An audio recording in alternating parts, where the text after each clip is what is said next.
Namaku Bayu, usia 17 tahun. Aku tinggal di sebuah desa kecil di pinggiran Jawa Tengah. Desa ini tenang, dikelilingi sawah dan hutan bambu, tapi selalu ada cerita lama yang membuat bulu kuduk merinding. Keluargaku dikenal sebagai keturunan dukun tua, namun aku tidak pernah benar-benar mempercayai hal-hal berbau mistis. Bagiku, itu hanya cerita masa lalu yang dibumbui imajinasi orang-orang tua. Tapi semua keyakinanku berubah saat malam itu tiba. Hari itu adalah hari pemakaman kakekku, Mbah Rono. Beliau sosok yang sangat dihormati di desa, meskipun kehidupannya cukup tertutup. Banyak yang bilang, dulu Mbah Rono bisa menyembuhkan orang sakit hanya dengan menatap mata mereka. Ada pula yang percaya bahwa beliau bisa menghilang di antara kabut dan berjalan di atas lumpur rawa tanpa tenggelam. Aku selalu menganggap cerita itu sebagai mitos. Namun malam setelah pemakaman, aku mulai merasa ada yang tidak biasa. Saat aku masuk ke kamar Mbah Rono, semuanya terasa lebih dingin dari biasanya. Bau dupa masih tercium samar, meski sudah lama tak ada yang membakar dupa di rumah itu. Aku menemukan sebuah kotak kayu tua tersembunyi di bawah tempat tidurnya. Warnanya sudah pudar dan ada ukiran aneh di sisinya. Tanpa berpikir panjang, aku membukanya. Di dalamnya ada seutas gelang hitam yang tampak biasa, namun saat aku menyentuhnya, kulit tanganku terasa panas, seperti terbakar api kecil, namun tidak ada luka. Bersama gelang itu, ada secarik kertas yang tampaknya sangat tua. Tulisan di atasnya adalah aksara Jawa kuno, namun beberapa kalimatnya bisa aku baca. Rawa rontek bukan hanya perlindungan, tetapi juga pengikat antara dunia dan darah keturunan. Aku merasa bingung. Aku tutup kotak itu dan meletakkannya kembali, namun malam itu aku sulit tidur. Aku terbangun sekitar pukul 2 dini hari karena suara langkah kaki di halaman belakang. Kupikir itu hanya kucing atau hewan malam, tapi saat kulihat dari jendela, aku melihat bayangan seseorang berdiri di dekat pohon pisang. Bayangan itu hanya diam, menghadap ke arah rumah. Aku tidak bisa melihat wajahnya, tapi tubuhnya mirip Mbah Rono. Aku menggosok mataku, memastikan aku tidak berhalusinasi. Saat aku melihat lagi, bayangan itu sudah menghilang. Keesokan harinya, ibu bilang kalau ia bermimpi didatangi kakek dan diberi pesan, jangan biarkan Bayu jauh dari warisannya. Ibu tampak resah, namun ia tak menjelaskan lebih lanjut.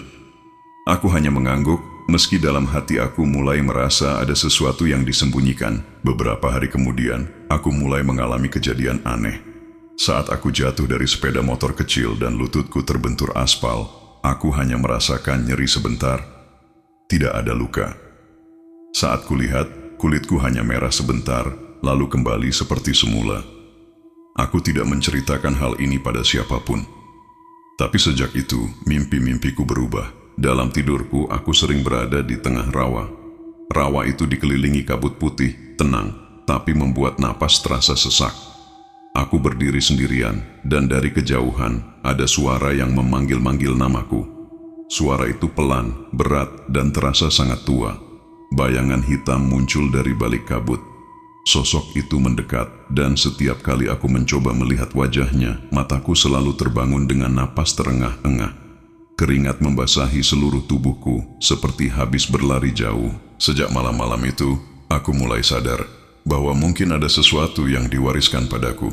Bukan berupa harta, bukan pula berupa pesan biasa, tapi sesuatu yang tak kasat mata, sesuatu yang mungkin bisa melindungi, atau justru membinasakan. Dan semua itu dimulai dari kotak kayu tua warisan Mbah Rono. Beberapa hari setelah kejadian aneh itu, tubuhku mulai menunjukkan hal-hal yang tidak bisa dijelaskan secara logis. Aku jatuh dari pohon mangga di belakang rumah, cukup tinggi, dan tubuhku menghantam tanah dengan keras. Seharusnya aku kesakitan, memar, atau bahkan patah tulang. Tapi saat aku bangkit, aku hanya merasa pusing ringan. Tidak ada luka, tidak ada nyeri, dan tidak ada bekas lecet sekalipun. Saat aku ceritakan pada Randy, temanku sejak kecil, dia hanya tertawa.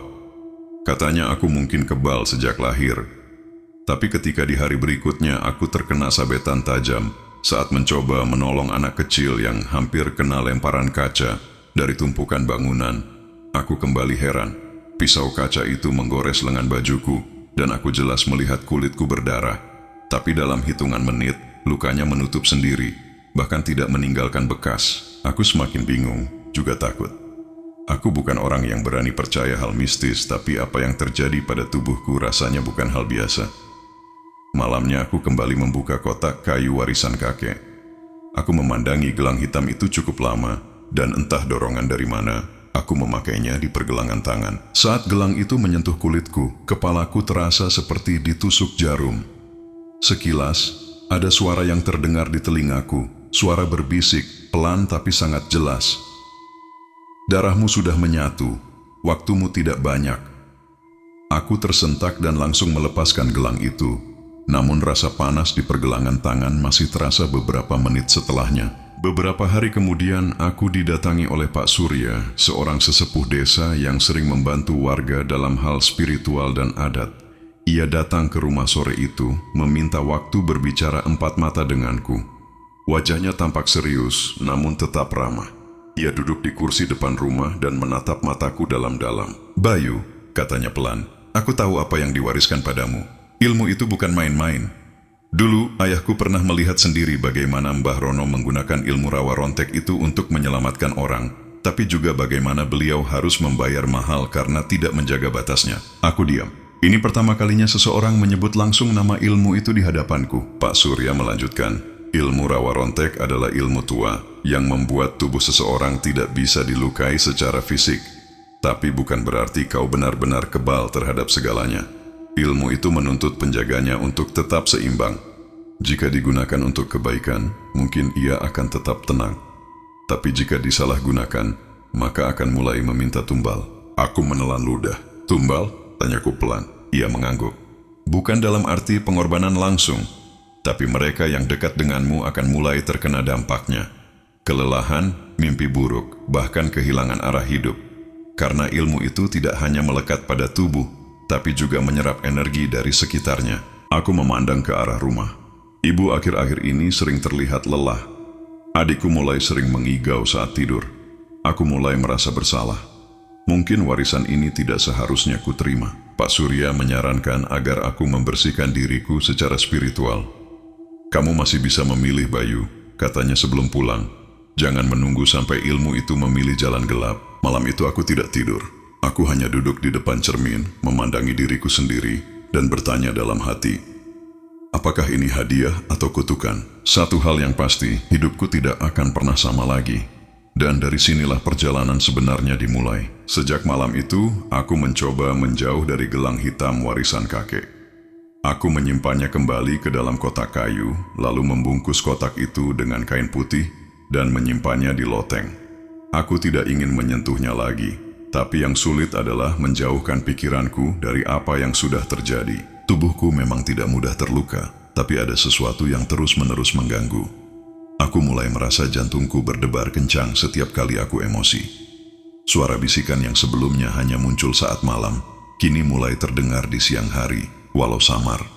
Rasanya seperti ada bayangan yang terus mengikuti di belakangku, walau setiap aku menoleh, tidak ada siapa-siapa. Aku sempat berpikir untuk menceritakan semua pada ibu, tapi aku tidak ingin membuat beliau cemas. Beliau sudah cukup lelah dengan pekerjaan dan menjaga adikku yang mulai sering sakit tanpa sebab.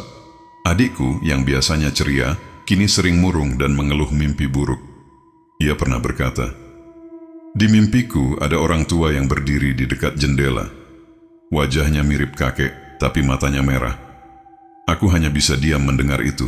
Hari-hari berikutnya, aku merasa tubuhku semakin kuat, tapi hatiku justru terasa kosong. Aku mulai menjauh dari teman-temanku. Aku tidak ingin mereka tahu apa yang sedang terjadi padaku. Bahkan Randy, sahabatku, mulai bertanya mengapa aku selalu terlihat murung dan sering melamun. Aku hanya menjawab, aku sedang banyak pikiran. Namun suatu hari, aku melihat sendiri dampak yang mulai terjadi. Aku sedang berjalan melewati kebun menuju warung kecil di ujung desa. Di sana aku melihat dua anak kecil yang sedang bermain di tepi sawah. Tiba-tiba salah satu dari mereka terpeleset dan jatuh ke dalam selokan kecil yang cukup dalam. Aku spontan berlari menolongnya. Saat aku mengangkat anak itu, tubuhku terpeleset dan jatuh. Tubuhku menghantam batu di pinggir selokan, cukup keras. Tapi seperti biasa, aku hanya merasa sedikit pusing, lalu kembali berdiri. Namun yang membuatku terdiam adalah reaksi anak-anak itu. Mereka menangis dan berlari ketakutan. Salah satunya berteriak, "Mas itu nggak bisa luka, kayak di cerita horor." Saat aku melihat tanganku, benar saja, ada darah, tapi kembali mengering hanya dalam detik. Aku mulai sadar bahwa keanehan ini bukan lagi rahasia. Masyarakat bisa mulai melihat perbedaanku. Malamnya, aku kembali ke kamar, termenung.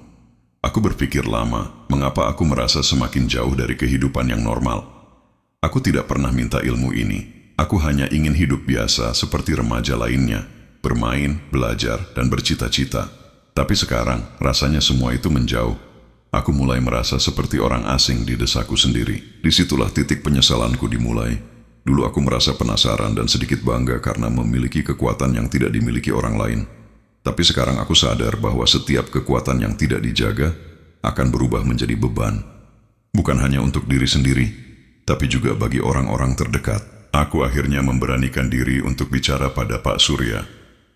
Aku mengatakan semua yang aku alami dan memohon bantuan. Pak Surya tersenyum, lalu berkata, "Kamu masih muda, Bayu.